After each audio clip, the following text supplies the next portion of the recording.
Madam President, I am honored to address the Assembly of States Parties. Sweden aligns itself with a statement made by the Czech Republic on behalf of the European Union and its member states. Allow me first to express my sincere appreciation to the Court and all its officials.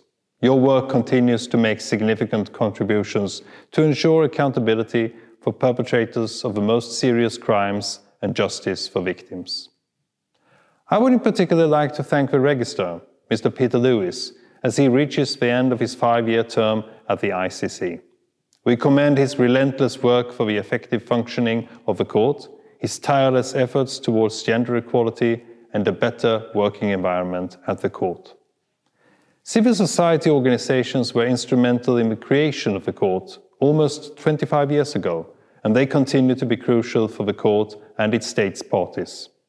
It goes without saying that threats and intimidation directed at civil society organizations cooperating with the Court are unacceptable. Madam President, Sweden has been a steadfast supporter of the International Criminal Court since its establishment. The fight against impunity is integral to a rules-based international order, and the ICC is the key institution in this quest for accountability. Only a truly universal court can fulfill its mandate completely. We urge all states that have not yet ratified the Rome Statute to do so, to give victims everywhere access to justice. I am pleased to announce that Sweden early this year deposited the instruments of acceptance of the Kampala amendments, including the crime of aggression. Madam President, the Court is faced with an unprecedented workload, as it is currently active in 16 situations.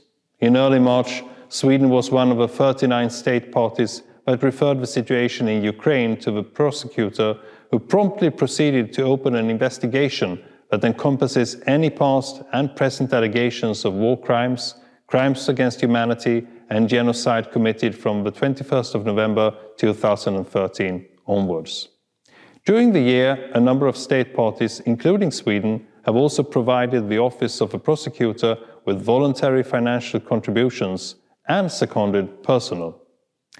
It is important to underline that these contributions are not earmarked solely for one specific situation, but should be seen as an exceptional measure to assist the Court in fulfilling its mandate. The Court can only fulfill its mandate if we put it on a long-term sustainable financial footing. We call on all state parties to pay their contributions in full and on time. Late or unpaid contributions severely hamper the work of the Court, prolong investigations and trials, and delay justice for victims. Madam President, the Trust Fund for Victims is a cornerstone of reparative justice for the victims of the most serious crimes. I am proud to say that Sweden has been the largest contributor to the fund, with total contributions of approximately 3 million euros during the last 3 years. However, this is not enough. The fund depends on voluntary contributions to fulfill its mandate. We call on others to join in contribution to this important work. Madam President, states' full cooperation with the Court is essential for its ability to carry out its mandate. Witnesses must receive protection, outstanding arrest warrants must be promptly executed, and states' parties must share the burden of enforcement of sentences. Sweden stands ready to share its experiences of relocating witnesses with other interested state parties. Madam President, the review process of the Rome Statute system is still ongoing. Many of the recommendations of the independent experts have been assessed and is implemented over the past 2 years. We salute the considerable work and significant achievements of the Court in this regard and welcome further efforts to enhance the governance and management of the Court, including its working culture. We must continue to engage in this process and work together for the benefit of a stronger, more efficient and more resilient Court and Rome Statute system.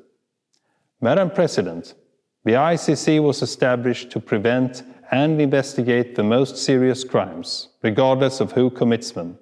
The Court's heavy workload, which is a reflection of the dire times we live in, shows how much we need it.